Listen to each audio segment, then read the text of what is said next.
them like me, them fire catapult of envy.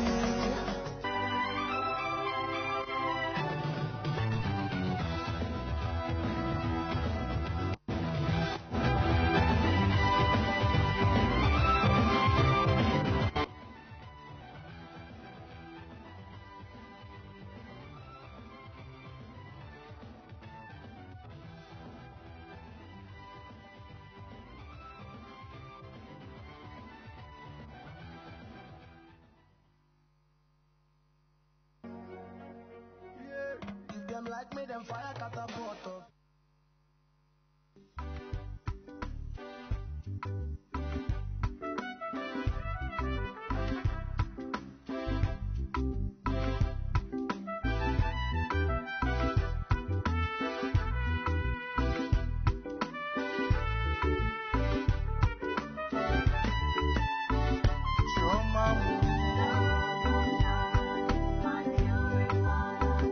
Your mama.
Yeah, that was Chema by Austin Adigwe.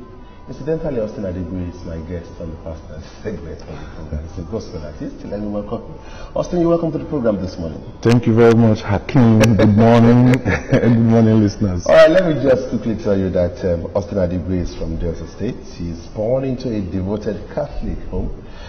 He holds BSc in Economics from Lagos State University and MSc in Economics from the same university. He works in the financial sector and also a part-time lecturer. His love for music led him into the music industry. His songs or his singles currently include Chema, He Never Fails. Once again, let me welcome Austin. Austin. I don't know. I'm just seeing an Austin in gospel music.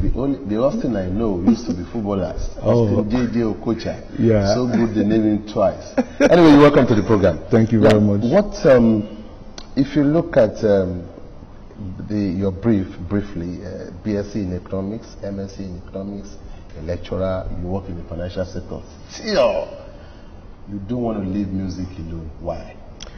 Well, you've captured it correctly. Those resume that you've just read out were all made possible by God. So I felt going back to my passion to do music, to bring people closer to God, to impact positively, was just a good way of saying, God, thank you. How did it come into music? Is it in the family or what's it? Tell me what you did. Well, music to me has always been a passion. Right from my growing days, I was in the choir. Okay, in secondary school I was in the brass band. I was so fortunate to have learned how to play instruments. So I've always had that passion. But I resisted, coming out to be more visible, to have a voice, in music for a while. But I suddenly realized that I really don't have any excuse for not doing as the Spirit directs me to. Are you still in Catholic? Sure, I'm Catholic. Okay. And so you are now into music. How do you combine music with your job, in the financial sector, with your job as a lecturer? How do you demarcate them? Yeah. Well, thank you very much. Sincerely, it's not been very easy, but I'll start by saying that once grace abides, you can actually do a lot of things. So I give glory to God. Then you have to come down to the issue of time management. You introduced me as an economist. That's what we do. We optimize our resources. So I'm a firm believer that every single minute in my life counts and must be accounted for. So what I do in the financial sector spans Monday to Friday. Okay. So I have Saturday, Sunday. It's quite interesting because I know a little bit about, though I'm a Muslim, I know a little bit about, this part of the world. You are, your family, it's either some people are Muslim, together you mix, Muslim, even the same father. If I'm not a Muslim, maybe I would have been a Catholic, so I know a whole lot about Catholic. So I'm going to ask you how it was possible for you to carve a niche for yourself, gospel music wise, coming from Catholic, because you agree with me that most gospel artists are not from the gospel, not necessarily from the gospel family. Maybe the Aladuras, the Redeem, and you know the music in Catholic, regimented, conservative. So how come? Well, your setting has bearing, on your projection about anything. However, your individual conviction is paramount. I hear people tell me this, and I hear people say that Catholics are not the outgoing type, they are conservative. But in Catholics too, you have people with talent. It just needs you to identify yourself, identify that hidden talent in you, and exploit. So, invariably, when did you actually start? Yeah, I did say earlier, I was a chorister. I've done music a couple of. Now I'm talking about serious music. Okay, now, serious music. Well, let me start doing singles. Later on, it will come to become albums, and of course, we saw a video. When did all this dream came into reality? Sometime in December 2018. Okay. Something actually happened which I still refer to as a turning point in my life. And I just remember that, yes, God had given me talent to minister through music because of the inspirations I was getting lyrically. So I just told myself that, look, Austin, you need to actually pick up the courage. Forget about what people will say, forget about the crowd around you, because of course, you know, people will discourage you. You are this, you are this, you are that, so why do you want to do gospel music? But the fact remains that your position today is made possible by God. If God did not give you health, you won't even be able to wake up to say, I have a job. Alright, so I just made up my mind that, okay, this was what I was really willing to do. I discussed it with my wife, who has also been very supportive, and we both agreed that, yes, let's do this to glorify God. That musical video, rich, no doubt. Thank you. In culture, in artistry, here and there. What went into it? How was it produced? I mean, how will you describe the production? Well, that was not a run on the mill here video, no doubt about it. Rich, yeah. Yes. You know, when the song left the studio, the audio, I contacted my promoter John Wells, and I told him, yes, I would want a very good video that will interpret the lyrics, the concept, the lyrics. Concept, yeah.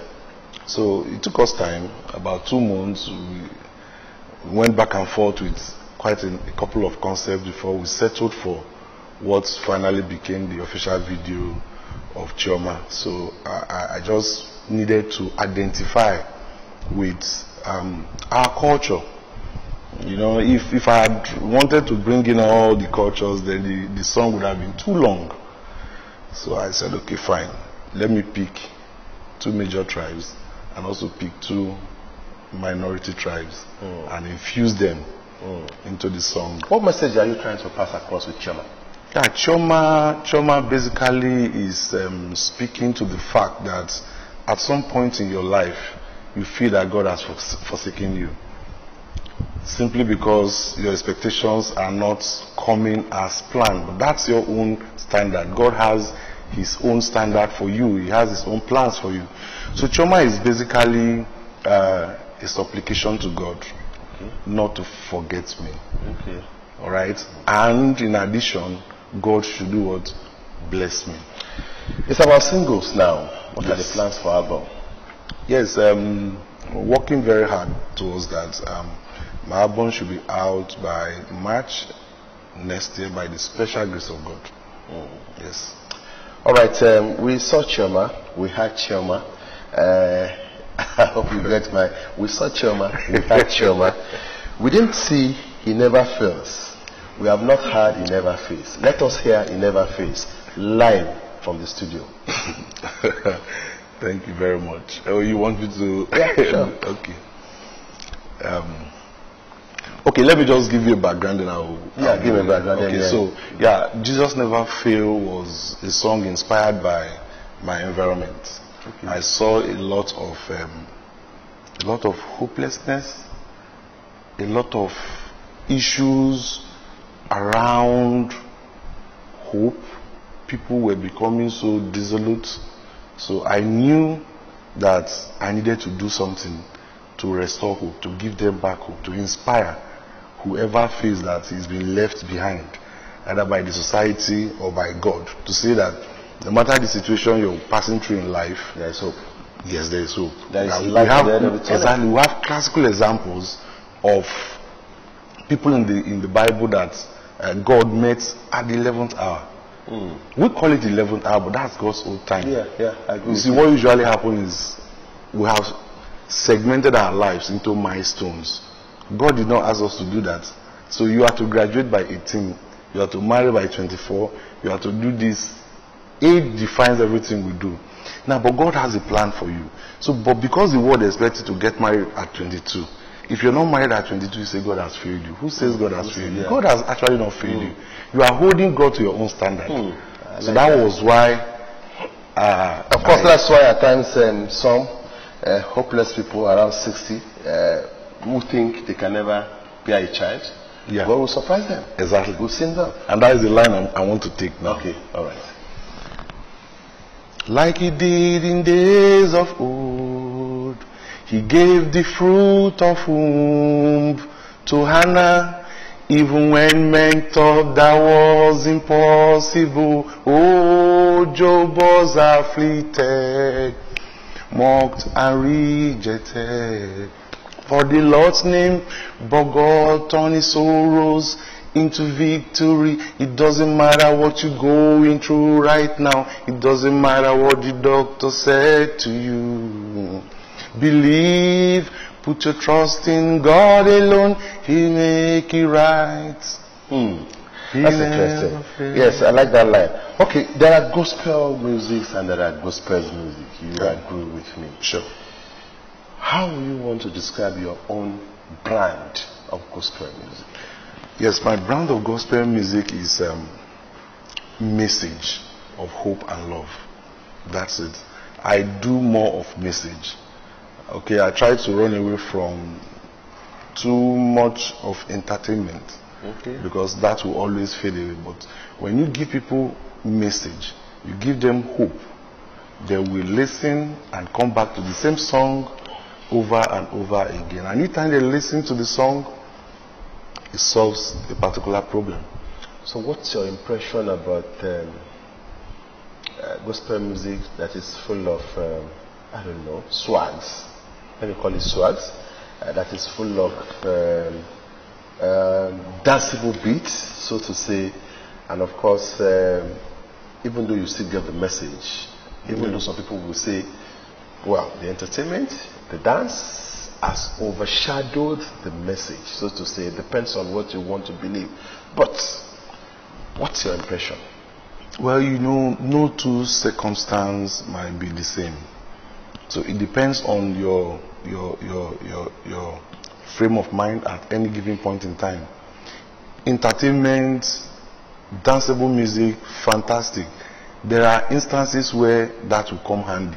For example, if you're celebrating your child's dedication, you don't want to go worship. You want to go praise. Okay, so if you are dedicating your house to the Lord, you don't want to go worship, you want to go praise. Okay, so people still need to do those danceable swag gospel music. However, if you are going through difficulties and you require inspiration, you might not be in the right frame of mind for those dance. You might require message. Okay, so message takes you out of your precarious condition and puts you in the pedestal to actually do the praise. Now, I want to use yourself as an example. You are a gospel artist. Despite that, you are proud to have your BSc, your masters, you're working. Now, looking at it, doesn't matter the brand of music you are into. What would be your advice to young ones out there that, well, you will have the talent, but of course, education will also help you. Many of them could be lucky. They saw the talent, they left education there. They could be big stars here and there. But at the same time, along the line, you find out that because of lack of education or low education, they've been cheated in terms of signing deals, blah, blah, blah. So, if you look at all this and the crave for them to hit stardom instantly, not minding whether they're educated or not, what would be your advice to those that are going to music out there? Okay, well, I will speak to the gospel setting. I'm not a secular. Okay, so if you're going into music, it's also very important that you take your education seriously, because management is of art and also of science. So that you don't limit yourself. If you have the requisite education, you will be able to move your music, okay, miles ahead of if you had gone into it without necessary educational background. So I'm only going to lend my voice to the many organizations, many outfits like yours now that talks about the importance of education. There is no compromise, there is no argument. Education is key. It doesn't stop you from attaining your goals in life. What it does is it prepares you, it gives you more opportunities, opens more opportunities for you. Then coming into music, you should first of all focus on sending out the message, impacting lives. Stardom, wealth, all that, okay, should be secondary. It doesn't make it less important. But sure, if you focus solely on the material gains of venturing into music, you might be disappointed and heartbroken. However, if you focus on the message, that will drive you to actually succeed. You work in the financial sector. Let's talk some business now, and of course some reality. Okay. Well, I'm looking at especially what the coronavirus pandemic has brought to the globe. Let's narrow it down to Nigeria. Are we likely to go into recession?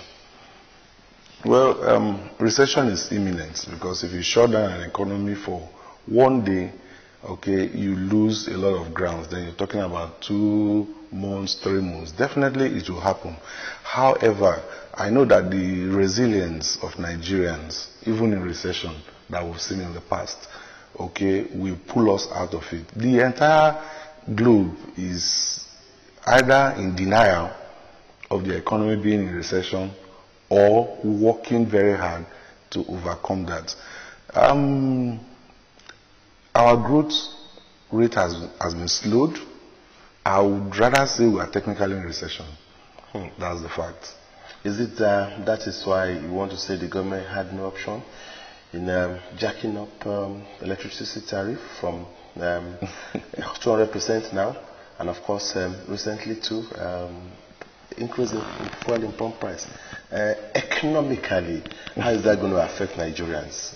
Okay. As a technical person. Okay, yeah. so I'm going to speak. I'm not looking at it from the whether it is good or not. I'm looking at the economic implication from the point of economy now, as an economist. Yes, so I'm speaking from that standpoint. What I see in the policies and how things are run in this country, okay, at times defies all economic principles. So, but the policymakers may also have superior argument for what they do, but the bane of the Nigerian economy is not even about how much fuel is sold or whatever. It's about complete, or I'll just say absence of the productive base. An economy that is import dependent cannot be immune, okay, from all these international fluctuations in prices. You cannot be immune. So now, if, for example, we have functional refineries spread across this country, nothing stops even state governments from owning refineries. So if we have refineries all around us, we have these resources, and we are exporting finished petroleum products. The issue with fluctuation in crude prices will not be our problem. We would have even created more jobs. So while others are saying there is recession, we only appreciate their pains while we are managing our own economy properly. Well, you see, because we import all these things, we may not necessarily have control over the price at which the petroleum products are brought into the country. So you're just going to be experiencing what we call imported inflation. That's what we see. Okay, but the untold hardship that is going to fall on Nigerians, okay, is actually what the government should be more concerned about. If you look at the economics of it, Because you're not producing, you're importing, there is justification. But you look at the impact it will have on your citizenry, then you begin to think of how to mitigate against all this. Well, there are so many increases now. Yeah, sure. Electricity, and so on and so forth. And of course, a whole lot of things, and of course, it will boil down. Now, how you want to describe the seriousness of government at various shapes in the budget implementation? Every year we read budgets, every year we come up with figures, expectations. Eventually, as an economist, has the nation been really serious at all levels when it comes to budget implementation? Yeah, the budget implementation in Nigeria across board might not necessarily be what you would expect, at least from what we read, in the various literature, because we are busy building strong individuals instead of strong institutions. Who is going to implement the budget? How are you going to implement your budget? You need the institutions to implement your budget. So a situation where you have strong individuals and very weak institutions. So you find that the level of progress you can achieve or make in budget implementation will also be subject to the initiatives, whether good or bad, of those strong individuals. However, if you have strong institutions, once these things are signed into law, it becomes law. It becomes sacrosanct that it has to be done. And if it's not done, somebody is held accountable. All right. So that's what operates in places where the institutions are stronger than individuals. Take a look at what is going on in America. Individuals come up to criticize government where they feel government is not doing well. And they also come out to support government where they feel government is doing well. And even if the president of America wants something done today, the department or agency of government that has the responsibility of doing that, can actually stand up to the president and say, what you're asking us to do is unlawful, and we will not do it. All right, you have to be professional in Nigeria if you actually want to criticize the government, because you don't know when it becomes a hate speech. Anyway, thank you very much for coming. I'll be talking to a versatile Austin Adigwe, who is a gospel artist and of course versatile in the world of economics. I've enjoyed my moment with him. I hope you have too. Thank you very much. Thank you very much. All right.